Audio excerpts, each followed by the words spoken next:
Welcome to Showcase of Nonprofits, where my guests are involved in serving our community. This show is designed to show you, the viewers, resources that may be helpful to you, your family, or anyone you might come in contact that really needs these services. At the end of the show, we will have a list of the contacts so you can call them. And we'll leave that up on the screen for a little bit so you have time to write it down. Today, I'm interviewing Brianna Winningham, and she is the program manager of the Ambleside Meals on Wheels people. And welcome to our show, Brianna. Thank you for coming. Yeah, because I know you're busy. Me. All right. Happy to be here. Can you tell us all of what Meals on Wheels basically is? What kind of a program? Meals on Wheels is a nutrition program. So we are aiming for two things. We want to reduce hunger and social isolation in the older population. All right. Can you give me a little history of Meals on Wheels? Yeah. Here in the Portland area, it started in 1970 when 5 churches got together and decided that they were going to meet the need of homebound seniors. They started by just the way a lot of neighborhood things start. Today I'm doing this, today you're doing this. And then the need actually became so great that they needed to make a formal group to do it. That's wonderful. Yeah, and that's So where we were was that started. out here in Gresham, or was that someplace else? That was actually in downtown Portland. Okay. That's where it started. Okay. It started under the name Loaves and Fishes. We Oh, are right, Meals on right. Wheels people, same company. We just decided to change our name to better reflect what we do. Okay, and what was the year of this? The year of the change would have been, oh gosh, about 5 years ago. Okay, Yeah. okay. All right. Well, that's wonderful. Yeah. And we are going to show people what Meals on Wheels actually looks like. Then we will come back from this video that you provided for us. Yeah. And then we will talk, and I'll ask you some more questions. But I think this way people can just see for themselves a little bit better what it Right. looks like, and then they may have questions. Yeah. It's a very important program to these seniors that I deliver to.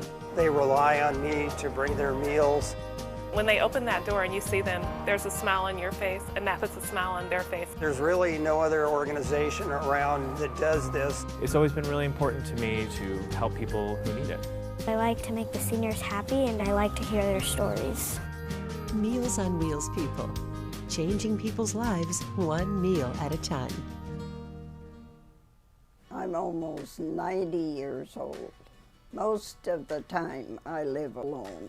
My Meals on Wheels people are wonderful. Hello, Frida. How are you? To have someone to bring the meals to me really means a lot. When they come, they visit, and we have very good conversations, and they make you feel like you're somebody. All right, thank you. That was a glance at it, and then maybe later we'll be able to see some of the other ones. Okay, what is your role in the Meals on Wheels program? As program manager, I oversee Gresham area, so I'm overseeing any deliveries that happen east of 162nd. Oh, okay. In that, we have about 40 people every day that I'm supervising. Wow. Most of those are volunteers. We have a huge volunteer force, a very dedicated volunteer force. And how do you recruit your volunteers? I would say word of mouth is the best way to do it. If you Okay. know somebody who has benefited from Meals on Wheels or who volunteers for Meals on Wheels, you're more likely to join in. We also are lucky enough sometimes to get coverage in the news as well as an online presence. We have a pretty good social media game that's bringing in some younger volunteers, and but I really just don't think we're ever going to replace, somebody saying to their neighbor, "Hey, you should try this." Right, good. And then are there certain requirements for your volunteers? Yes, for anybody 16 and over who will be in the vehicle, we do have to have them background checked. Good. The same is true for volunteers that are in our center. If you're going to Okay. be around seniors, you have to have a background check. Right. And I think I understand, and maybe we'll see on one of the videos, that they brought the food to the door, but they don't come in unless they're invited. Yeah, unless they're asked to come in, which Right. does happen eventually. Right. Oh, yeah. Some people like to chat, Right. but for the most part, no. Right. It's a at the door service. Well, and I think you said one of your goals was not only to feed them, but to make sure nobody was neglected. Yes, That they. and I think we underestimate the impact of conversations in our lives, and a lot of people don't have that if they're not leaving their home, so we provide that. Right, okay. And we will show later, I believe, on the program how a volunteer will contact you if they would like to volunteer. Yeah. And also, go ahead. I would say the website, Okay. mowp.org, is the best way. And also, if somebody wanted to get a meal. Same thing, you can start at our website. There's also a phone number to call. Okay. Sometimes for seniors, that's more accessible. Right, exactly. And speaking of the seniors, is there a certain age requirement or disability or financial Yeah, thing? ours is just age. Okay. So we are 60 and older. If you're 60 and older, we will feed you. Okay. If you're homebound and find it challenging to come into a dining center, we'll bring it to your home. Okay. Otherwise, we really encourage people to actually come into our center, get to know people, do some activities. Okay. Where is that center? It's at 8th and Kelly, downtown Gresham. So Okay. we are located in a Multnomah County building. We rent space from them. We're not a county program. Okay. And we're actually co-located with the senior center. Okay. So it's cool because we provide the food, we provide the coffee, and the senior center provides wow. activities. Well, isn't that kind of out by the Gresham Transit Center? out Actually, near right there? across. Yeah, it's So very they convenient. could get the Max or a bus if they wanted to come over. Yeah, and there's also good parking. So Okay. really, any way they want to get there. Good. All right. So we handled. There's no really recipient. Qualifications for your recipient. They just need to be 60 or over. Yeah. Okay. Then how are you funded? We are funded partially by government money. About 30% of our funds come from various government sources, the biggest one being the Older Americans Act. Okay. And that act, the whole goal of it is to make sure that seniors are accessing food. We Okay. provide that need. 70% of our budget, though, does come from fundraising, private donations, as well as donations that participants are able to make. Okay, so some of them, if they wanted to contribute, they could. They but could. They're not actually required to. No, in fact, we really try hard not to keep track of who donates because Okay. everybody gets the same service. Good. Now, you were telling me about a fundraiser that you do called Stride for something. Or Yeah, what- Stride for Seniors. Okay. This is our 3rd year. It's a really fun day. So it's Okay. going to be April 25th this year. Okay. It happens at Portland International Raceway, and what's so cool about it is that everybody can participate. Oh, okay. Yeah. So Do they wear a certain thing, or do you pass out T-shirts, or what happens? you know, we kind of go to old school jogathon style, and you Okay. make a team, and Okay. you fundraise if you're able to or if you want to, and then you pick a theme. So Okay. Ambleside, we all wear pink. It's just the rule. Oh, so you're grouped, kind of. Yeah, Oh, so okay. some Interesting. groups will show up in matching superhero capes. It Oh. really is, everybody gets to kind of do their thing. Okay, good. Yeah, and then are there snacks afterwards, or is it, how long does this event last? If people, you might want to come and join this Stride for. Yeah, actually, we start off with a free pancake breakfast. Ooh, okay. Complete with mimosas for Okay. the non-children in the area. Okay. And it's just fun. The pancakes are actually provided by Meals on Wheels, and Okay. then you walk off the pancakes after you've eaten them. Right, good plan. That's yeah. the plan. Yeah, not go back to bed and go to sleep. But Yeah. walk off those calories. Yeah. So anyway, well that's great. What day does that fall on? Is it a weekend, I assume? It's a Saturday. It's a Saturday. Yeah, okay, Saturday so in April. seniors might put that on their calendar, It's- for ahead of time. Yeah, it's really fun. Bring your grandkids. Bring your dog if they're well behaved. Mine is too hyper. Okay. Yeah. Oh, okay. All right. Good. All right. Now, you did mention that they can go to the senior center to get them if they're able, Yes. but they can also stay home. So if they stay home, are there certain times the meals are delivered? Yes, our delivery window is 10:45 in the morning to 2 in the afternoon. Okay. So this would be sort of like your mail. Eventually, you know kind of where you fall on the route. You know Okay. about when to expect the mail person. You know Okay. who will be coming.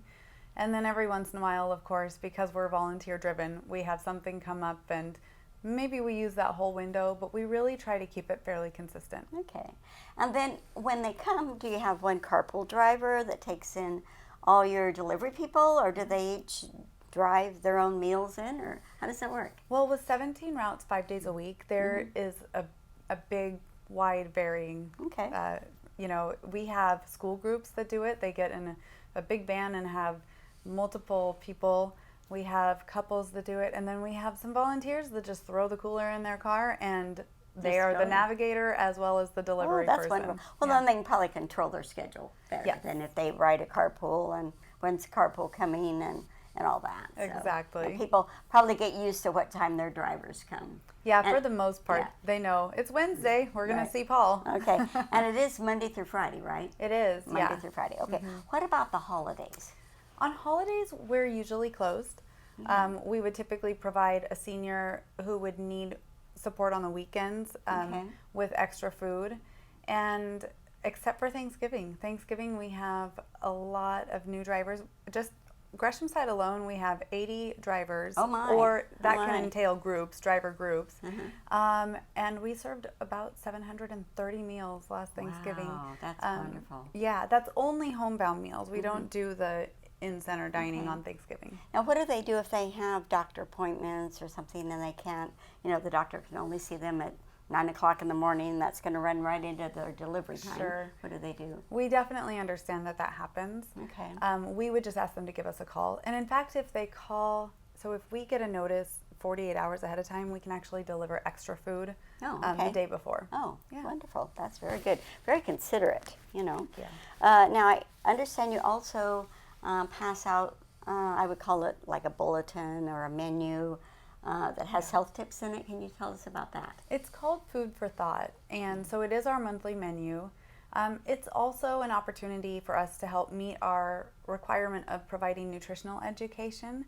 And then we round it out with just general health tips, studies that have come out that might be relevant to heart health or other ailments. And we're just doing that because we are ultimately a health-minded organization. Good. Yeah. Okay, which brings me to what about your cooks? Are they dietitians, or how does that all work out? Our cooks are not dietitians. Our program is overseen by a dietitian, and the menu is always set by a committee and then approved by the dietitian. We have a main kitchen in Portland, and Okay. that's actually who is preparing the bulk of our meals. They're sending us our meals in the quantities we need, and they're sending us the parts, and then we're assembling them. Okay. But we can't really add anything but vegetables. The Right, idea is okay. we're not adding salt, we're not adding fat, because the dietitian said this is what they can have. Right. And then you're probably not able to do gluten-free or some of those things, special ones. Unfortunately, we're not. We do have a vegetarian option. Okay, However, that's in the Portland metro area, we do 5,000 meals a day. So wow. at this point, we just haven't found a way to do gluten-free or to honor diets with specific food allergies. Okay, right. But they're well balanced, and usually I think a vegetable and a wheat roll, and Yes. and I noticed I think it's good that you do wheat rolls, which are so much better than white Yes. rolls, and they cut down on the fat and the different things. So Yeah, we are a fan of wheat bread. What we're really aiming for is to get seniors not only meals that are well balanced, but get them the most vitamins and minerals out of those meals. For instance, sometimes our vegetables are not cooked as much as people are used to, say, in a restaurant, and that's because they have more nutrients when they're you not bet, cooked. you bet they do. Yeah. And they can always cook them more if they want to, right? Yes, that's always an option. And, Yeah. if a salt shaker needs to sit on your table, I'm not judging. We just can't add all of that salt to it. Right, and that's so much better. It Yeah. protects the people that would be endangered by that too much salt. Exactly. So know. you can add it, but you can't take it away. And we want our meals to be accessible to really anybody that is on a senior's diet. Okay, good. What about other cities? I mean, we have this in our area. Yeah. So it is a nationwide program. Okay. We all go to a conference together and share best practices and troubleshoot, but it's run differently all across the country. Okay. So I know a small town in Nevada uses a school bus and drives really? around. Yeah, Oh, that's neat. drives around on a school bus and has a volunteer pop out and give the meal. I know that it's somewhere in Arizona, one of the major cities in Arizona, it's a city funded and city run. Really just depends on the area. Good.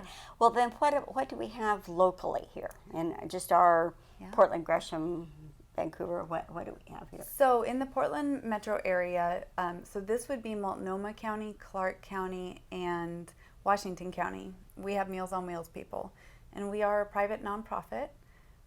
We run off of our main center, our main kitchen in Southwest Portland. Okay. Okay. Now, let's say somebody hears about this, and of course we'll show them about it, and they decide that they want to become a Meals on Wheels recipient. Yes. And they think they're old enough, they're 60 and above. What would be the procedure, and how long does this whole process take? The first thing they would do is either call us or go to our website to request a meal. At that point, we would connect with them over the phone and just talk about the basic information. You're going to give us birth date, address, and then just a brief overview of why you're needing it or why you're homebound. And then we're going to give you meals for a couple weeks. Usually we're able to start them within a week, actually. It's a pretty fast turnaround. Okay. And then after a couple weeks, a home visitor will come out. And that person is going to qualify for meals long term and say, you know, yes, we approve meals. But what we're really doing also is we're checking in. Are there other needs that you're having that we might not be able to meet, but as a care agency, basically we have a lot of contacts. So maybe we can only do food, but we can connect you with somebody. So that you're a knows resource more. that does other resources. Yeah, we're what's called a gatekeeper organization. Okay. So yeah, and I really also want to point out that it doesn't necessarily have to be a senior calling and saying, I want meals. That's possible, absolutely. Right. But you can call for your friend or neighbor. Oh, that's a good point. Yeah. They might not know that they need it, or maybe they would be inept at voicing all that. Exactly. You know, making the contact, or especially if they're not online, they couldn't go into the website. Yeah. So, and it's pretty common to have neighbors call and say, you know, I visited them and I was really concerned that they didn't have well-balanced meals, or they didn't seem to have vegetables in their house. And that's okay. We will always verify with the person that they want meals before we start them. Right. Well, and I know I was a recipient one time because I hurt a foot, and I live on the 3rd floor, and it's 64 stairs round trip. Well, that kind of cut down on me buying groceries, going to the store, and then hauling them up the stairway. And then, you know, then start your chopping and your cooking. And so that is a great help. And what are some of the reasons then that people do come to you for this? Right. Well, certainly that's one of them. Okay. It's not uncommon for people to have an injury, an illness, or a surgery and just need a little help recovering. Okay. I would say another reason is that we have people that have kind of reached that age where they're not ready for assisted living. They're not ready to move in with a son or daughter, but they are finding it harder to live alone. Okay. We step in there and help them stay in their home, but also continue with daily activities. For some people, it is financial, and that's certainly hunger can be caused by finances. And some people, it can be that physically they're unable to cook, or they don't know how. Okay. Okay. So any of those are totally valid reasons. Right. Well, and they might not know how to cook nutritionally. Well, that's the thing. You know, you might be feeding yourself, but if you're living off of cereal and boxed foods, at some point your doctor might say, you know, I'd like you to work on a well-balanced meal, and that's where we step in. Well, and then the other thing, too, is a really well-balanced meal a lot of times means chopping vegetables, peeling things. I mean, if you're going to eat healthy, there is some physical work. And if they're going to cut themselves because they can't see or are not coordinated, then that's not going to work for them. Or if they're going to feel like this is a lot of trouble to go to for just one person, which happens. So we really, we cast a wide net because we don't want people to miss out if they need us. And I also do want to point out that we have a dining room too. So we're talking primarily about home delivery, but we also have a dining room, and you know, it offers the same benefits in you get a meal. Same thing, you don't, it's donation based. You can donate if you're able and don't if you can't. We have the offer, I'm sorry. We have the added benefit of being able to say, why don't you have a seat and have a cup of coffee and meet somebody new. Okay. So. Well, that's wonderful. And also, at some of these senior centers, don't they do extra little activities? They do. So they might get, and then there's little flowers on the table, I think, and different things. Yeah, and, you know, we play bingo on Wednesdays. The senior center, we're really lucky to be partners with them because Meals on Wheels doesn't actually have to run the exercise classes, but we know they're going to happen. Oh, good. Good. And it really works well together. So I would say, if you're considering Meals on Wheels just because it's a food need, please come visit us at the center first. And then if that, for whatever reason, is not doable for you, then do home delivery. Okay. We're happy for home delivery, and we're happy to fill that need, but everybody needs a community, and if a person doesn't have one, that's what we're here for. Right. So you're giving them, let's kind of round it up, you're giving them meal delivery, so they don't have to go out as much to the grocery store. If they don't have a car, that helps with that. Yep. You're cooking, the food's all prepared, so all they have to do is put it in the microwave or a pan if they don't want to use the microwave. Yes.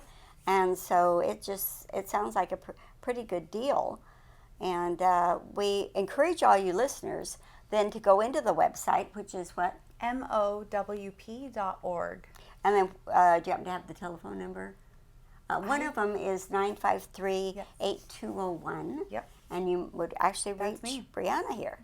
And so then you can give her details and she can get you referred to the right people. And Sure. then, like I said, at the end of the show, we will put up an information sheet where you can copy down that information if you didn't get it. And so we just thank you for joining us on another Showcase of Nonprofits, and hope this is something that you and your family can really take advantage of, or if you know any senior that really needs this companionship, the meal delivery, we hope you'll tune into this. We thank you for joining us.